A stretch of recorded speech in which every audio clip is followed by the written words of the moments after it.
सन्माननीय उद्धव ठाकरे,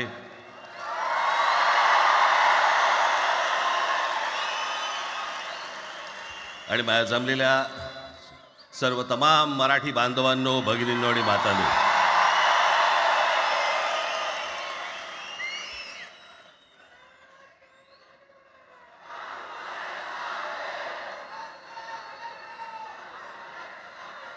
खरं तर दोघांची भाषणं संपली ना की एकत्र आरोळ्या ठोका.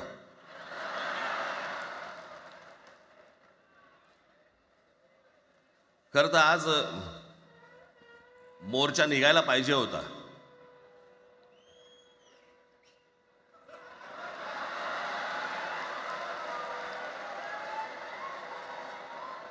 तोंडानेच आहे ना?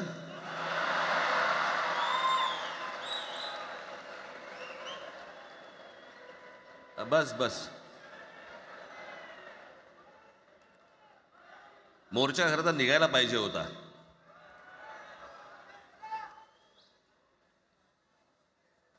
मराठी माणूस कसा सर्व बाजूने एकवटतो याचं एक चित्र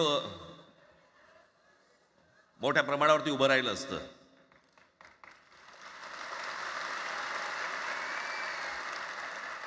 पण नुसत्या मोर्चाच्या चर्चेनेच माघार घ्यावी लागली.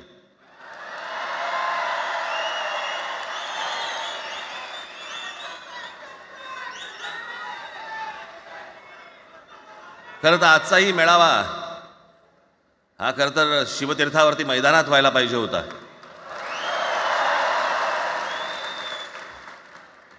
मैदान ओसंडून वाहिलं असतं अख्खं. पण पाऊस आहे, पावसामध्ये सगळ्या ठिकाणी अशा प्रकारचे काही जागा मिळत नाहीत फारशा मुंबईमध्ये, आणि म्हणून आज तुम्हाला सर्वांना इथे यावं लागलं. मी बाहेर जे उभे आहेत त्यांची मी दिलगिरी व्यक्त करतो की त्यांना आतमध्ये येता नाही आलं, परंतु आता काही स्क्रीनवरती आठवा.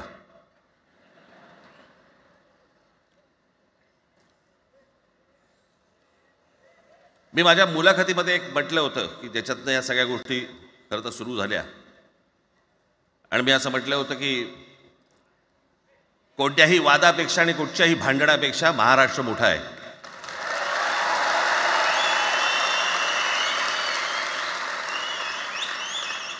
आज जवळपास 20 वर्षानंतर मी आणि उद्धव आम्ही एका व्यासपीठावरती आज येतो आहोत.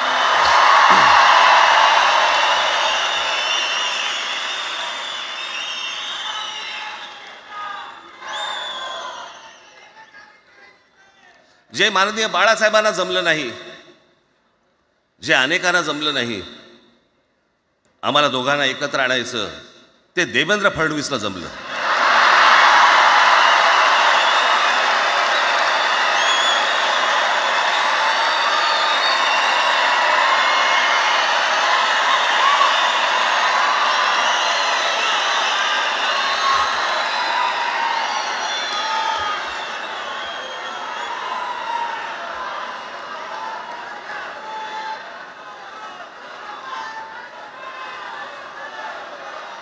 आता बऱ्याच सगळे चॅनल्सचे सगळे कॅमेरे तिकडे लागले, तिकडे लागले, इकडे लागलेत. आता संध्याकाळी सगळं सुरू होईल. आता काय वाटतं, काय दोघांची बॉडी लँग्वेज कशी होती? कोणी कमी हसलं का? कोणी जास्ती हसलं का? कोणी बोलतायत का? आपल्याकडे मूळ विषय सोडून इतर गोष्टींमध्येच फार रस असतो अनेकांना. खरं तर आजचा हा मेळावा,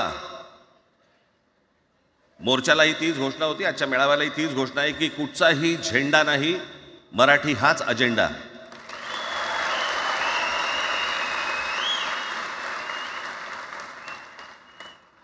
माझ्या मराठीकडे, माझ्या महाराष्ट्राकडे वेडावाकड्या नजरेने पाहायचं नाही कोणी.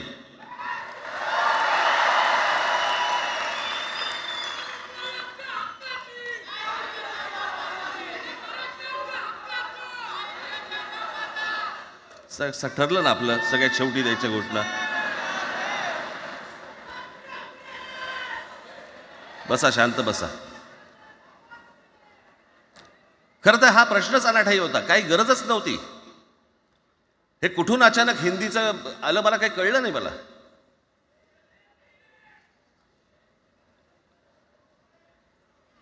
आणि हिंदी कशासाठी हिंदी, कोणासाठी हिंदी? त्या लहान लहान मुलांवरती जबरदस्ती करताय तुम्ही.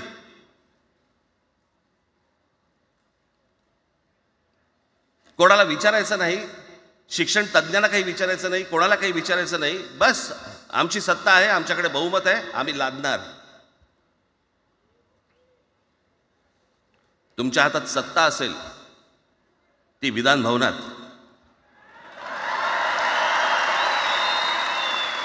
आमच्याकडे सत्ता आहे रस्त्यावर.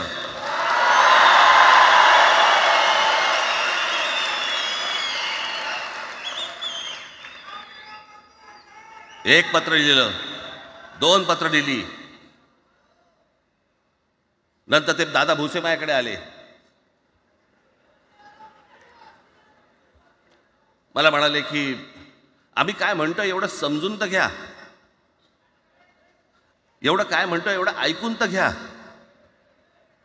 म्हटलं दादा तुम्हाला एक गोष्ट सांगतो, तुम्ही काय सांगता ते ऐकून घेईन पण ऐकणार नाही.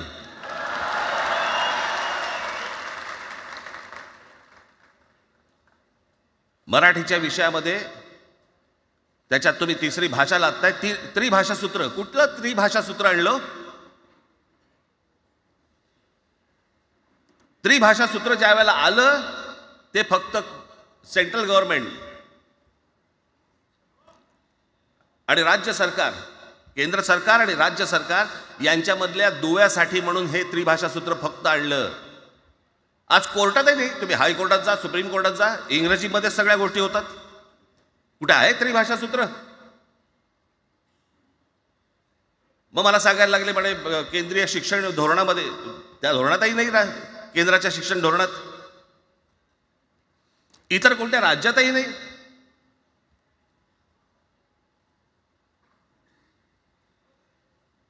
महाराष्ट्रात प्रयोग करून पाहिला तरी दक्षिणेची राज्य तर हिंग लावून विचारत नाही त्यांना. पण महाराष्ट्र ज्या वेळेला पेटून उठतो त्यावेळेला काय घडतं आणि काय होतं हे आज राज्यकर्त्यांना समजलं असेल. त्याशिवाय का माघार घेतली?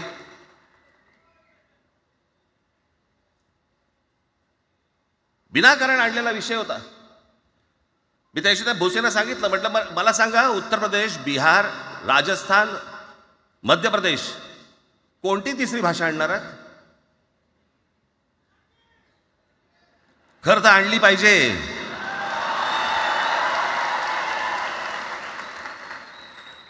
गंमत बघा, हिंदी भाषिक राज्य आहेत ती आर्थिकदृष्ट्या मागास, आणि हिंदी न बोलणारी जी राज्य आहेत ती आर्थिकदृष्ट्या प्रगत, आणि वर आम्ही हिंदी शिकायचं. यांना हिंदीतून राज्य नाही सांभाळता आली,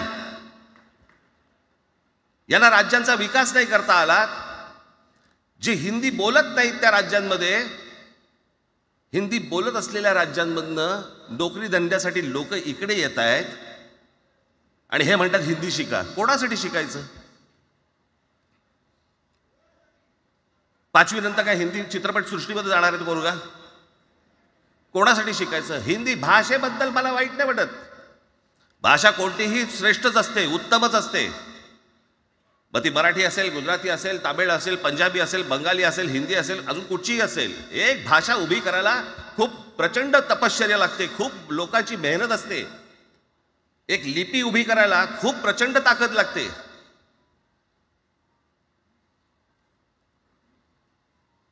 अशाच भाषा काय उभ्या राहत नसतात.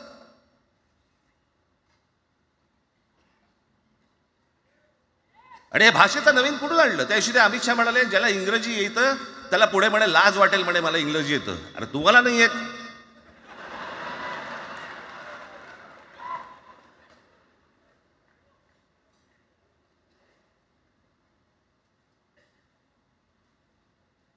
या संपूर्ण हिंद प्रांतावरती 125 वर्ष, 1400 वर्ष मराठ्यांनी राज्य केलं. 1400 वर्ष. इतक्या राज्यांवरती आम्ही राज्य केलं. तो त्यावेळेला राज्यच नव्हती, पण जे प्रदेश होते त्याच्यावरती राज्य केलं. आम्ही मराठी लादली गुजरातवरती, मध्य प्रदेशवरती, राजस्थानवरती, पंजाबवरती, इतर सगळ्या प्रांतांवरती जिथे जिथे म्हणून अटोकपर्यंत पोहोचले होते मराठा साम्राज्य, आम्ही लादली. अरे हिंदी भाषा आहे, 200 वर्षापूर्वीची भाषा आहे, महाराजांच्या काळात पण नव्हती.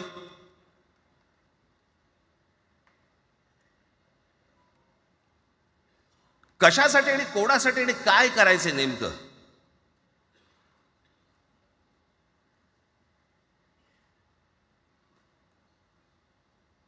यांनी फक्त चाचपडून पाहिलं, चाचपडून.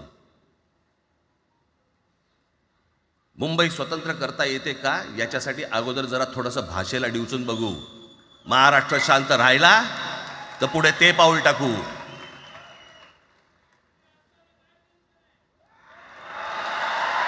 कोणाची माय व्हॅली आहे त्यांनी महाराष्ट्राला हात घालून दाखवावं, मुंबईला हात घालून दाखवावं.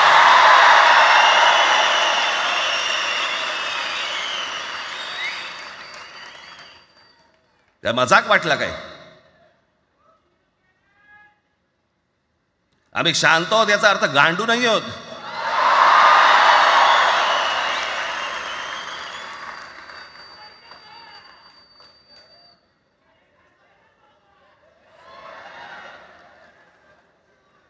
काही अंगावरती लादायचा प्रयत्न करता आणि मग आता माघार घेतली ना, मग माघार घेतली त्याचं काय करायचं? मग वेगळ्या ठिकाणी वळवा सगळं प्रकरण. वेगळ्या ठिकाणी म्हणजे कुठे? ठाकरेंची मुलं इंग्रजी मीडियम मध्ये शिकली, बरं, मग पुढे? म्हणजे दादा भुसे मराठी मीडियम मध्ये शिकून शिक्षण मंत्री झाले, देवेंद्र फडणवीस इंग्रजी मीडियम मध्ये शिकून मुख्यमंत्री झाले. कुठे काय शिकले याचा काय संबंध?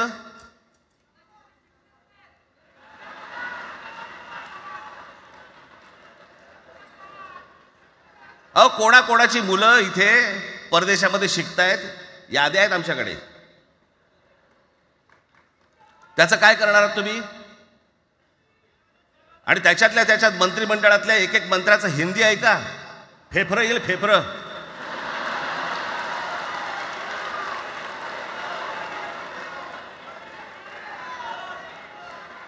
हे असले प्रश्न महाराष्ट्रातच विचारले जातात. आता मी तुम्हाला अजून एक गोष्ट सांगतो.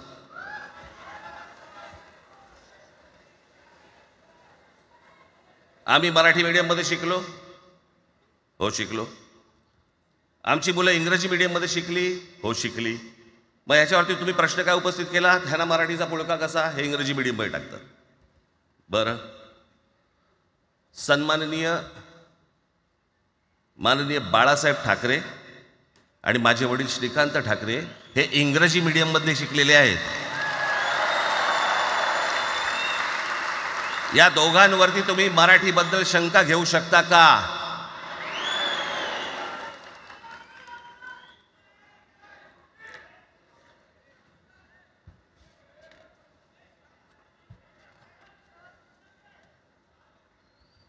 Lalkrishna Advani Saint Patrick high school Christian missionary school मध्ये शिकले. हिंदुत्वावर शंका घेऊ का त्यांच्या? कॉन्व्हेंट स्कूल मध्ये शिकलेले आहेत अडवाणी. दक्षिण भारतामध्ये बघा, तमिळच्या प्रश्नावरती, तेलुगूच्या प्रश्नावरती कडवटपणे समोर येऊन उभे राहतात. कोण विचारते तर ना, तुमची मुलं कुठे शिकली आणि तुम्ही कुठे शिकलात?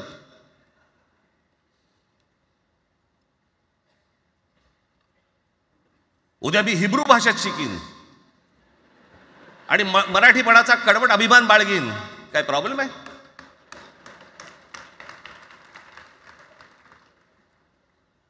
मी आता तुमच्याकडे दक्षिणेतले इंग्रजीमध्ये, मी अगदी थोडक्यात यादी आणली आहे. दक्षिण भारतातील इंग्रजी माध्यमात शिकलेले नेते आणि अभिनेते: Jayalalithaa Doveton English medium school, Stalin English medium school Loyola, Kanimozhi Presentation convent school, Udhayanidhi म्हणजे करुणानिधींचा नातू डॉन बॉस्को. चंद्रबाबू नायडू वडील इंग्लिश टीचर होते, शिक्षण इंग्रजी माध्यमात झालं. पवन कल्याण आंध्र उपमुख्यमंत्री, शिक्षण सेंट ॲन.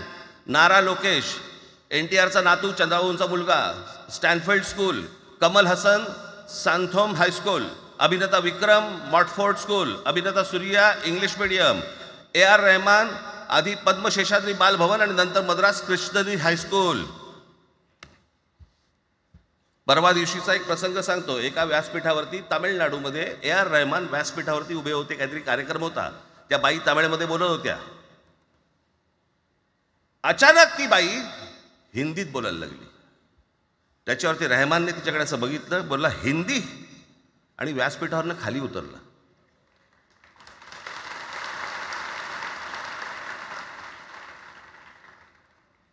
तुमचा कडवटपणा हे तुम्ही शिक्षण कुठे घेतले याच्यावरती नसतो, तो कडवटपणा तुमच्या आतमध्ये असावा लागतो. म्हणजे बाळासाहेब इंग्रजी मीडियममध्ये शिकले, इंग्रजी वर्तमानपत्रामध्ये व्यंगचित्र काढायचे, पण मराठीचा अभिमान याच्या बाबतीत कधी तडजोड नाही केली.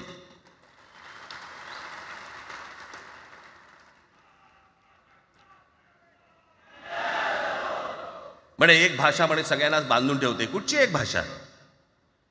आजपर्यंत काय वाकडं झालं? म्हणजे आपल्या संरक्षण खात्यामध्ये घ्या. आपल्या संरक्षण खात्यामध्ये जेवढी रेजिमेंट्स आहेत, मी फक्त तुम्हाला नावं वाचून दाखवतो. मद्रास रेजिमेंट आहे, राजपुताना रायफल्स आहे, राजपूत रेजिमेंट आहे, डोगरा रेजिमेंट आहे, सीख रेजिमेंट आहे, जाट रेजिमेंट आहे, पॅराशूट रेजिमेंट आहे, पंजाब रेजिमेंट आहे, ग्रेनेडियर्स आहेत, सीख लाईट इन्फंट्री आहे, मराठा लाईट इन्फंट्री आहे, गढवाल रायफल्स आहे, कुमाऊ रेजिमेंट आहे, आसाम रेजिमेंट आहे, बिहार रेजिमेंट आहे, महार रेजिमेंट आहे, जम्मू काश्मीर रायफल्स आहे, जम्मू आणि काश्मीर लाईट इन्फंट्री आहे, नागा रेजिमेंट आहे, गोरखा रायफल्स आहे, गोरखा रायफल्स आहे, त्याच्यानंतर तुमचं लडाख स्काउट्स आहे, अरुणाचल स्काउट्स आहे, सिक्कीम स्काउट्स आहे. इतक्या राज्यांच्या आज आपल्या संरक्षण खात्यामध्ये लोक आहेत आणि इतक्या रेजिमेंट्स आहेत. शत्रू दिसला की एकत्र तुटून पडतात ना. भाषेचा प्रश्न येतो कुठे?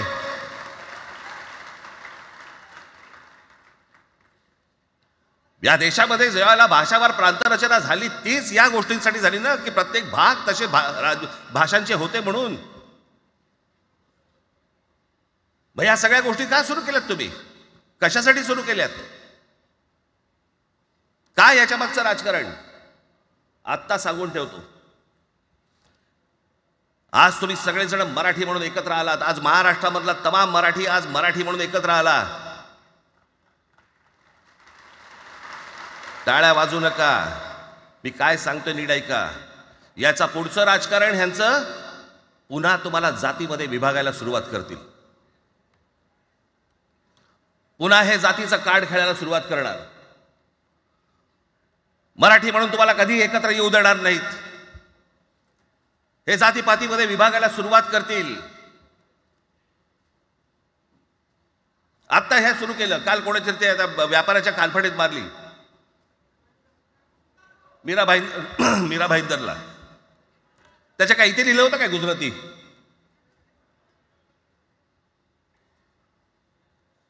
पण एवढंही आपल्याकडे काही जे चॅनलमध्ये, मराठी नाही इतर चॅनलमध्ये, हिंदी आणि याच्यात गुजराती माणसाला मारला. कुठच्या गुजराती माणसाला मारला? बाचाबाचीमध्ये समोरचा गुजराती निघाला, इकडचा मराठी निघाला. त्याच्यामध्ये काय गुजरात्यानं मारलं का? केवढे व्यापारी आहेत. अजून तर काहीच केलेलं नाही.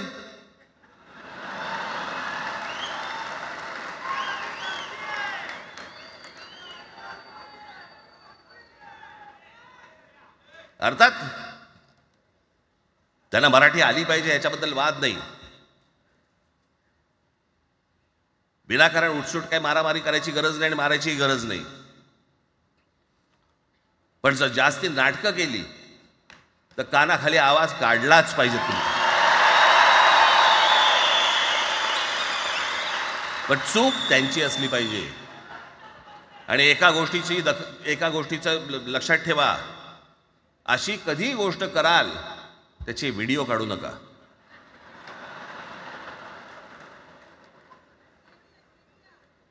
आपल्यामध्येच त्यांना कळलं पाहिजे.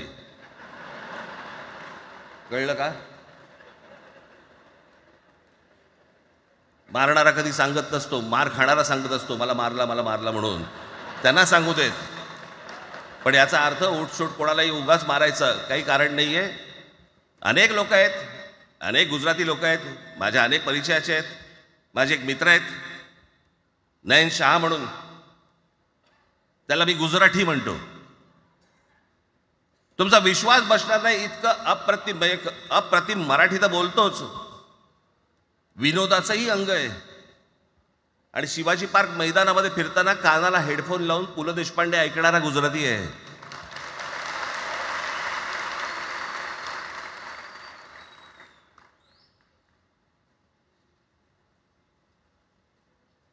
मी मगाशी तुम्हाला सांगितलं की हे मराठीचं बाळकडू, आमच्यासाठी ते बाळकडूच होतं.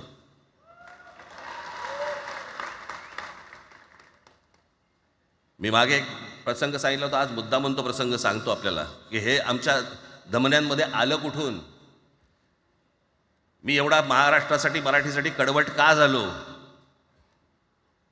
लहानपणापासूनचे अनेक प्रसंग आहेत माननीय बाळासाहेबांबरोबरचे,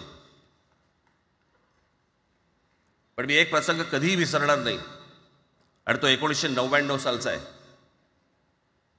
त्या 1999 साली शिवसेना भारतीय जनता पक्षाची युती सरकार येणार नाही अशी परिस्थिती होती.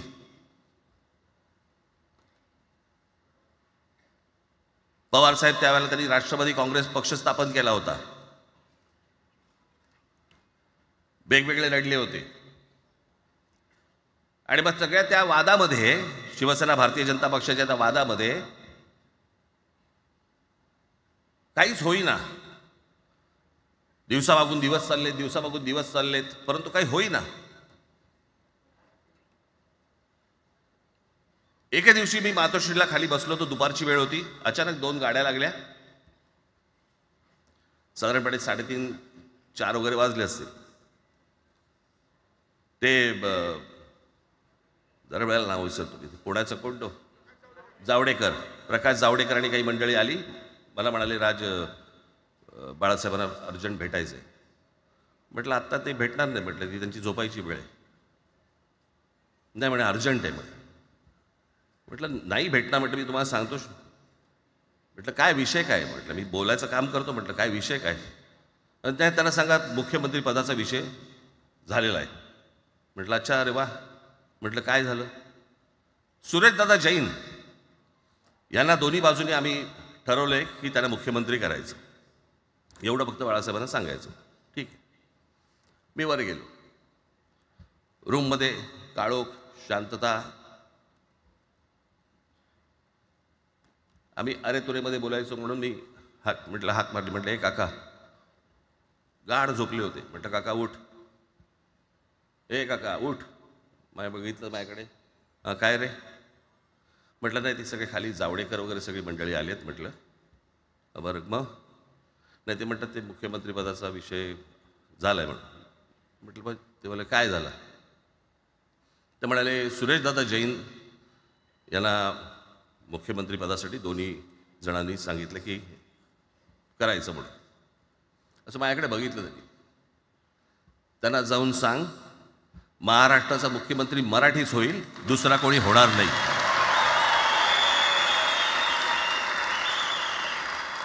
मराठी या एका विषयासाठी मला तिकडे कळलं की या माणसाने सत्तेवर लाथ मारली.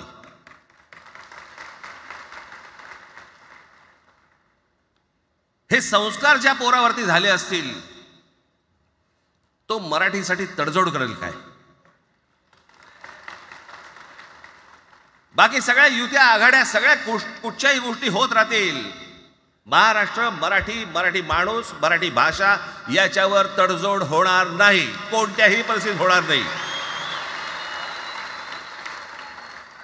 याच्या पुढे देखील तुम्ही सर्वांनी सावध असणं पण गरजेचं आहे आणि सतर्क असणं पण तेवढंच गरजेचं आहे.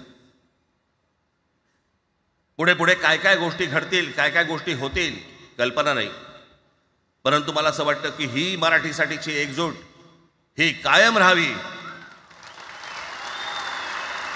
आणि महाराष्ट्रामध्ये सन्माननीय माननीय बाळासाहेबांचं जे स्वप्न होतं ते पुन्हा साकारावं अशी एक आशा अपेक्षा आणि इच्छा व्यक्त करतो आणि आपणा सर्वांची मी रजा घेतो. धन्यवाद. जय हिंद, जय महाराष्ट्र.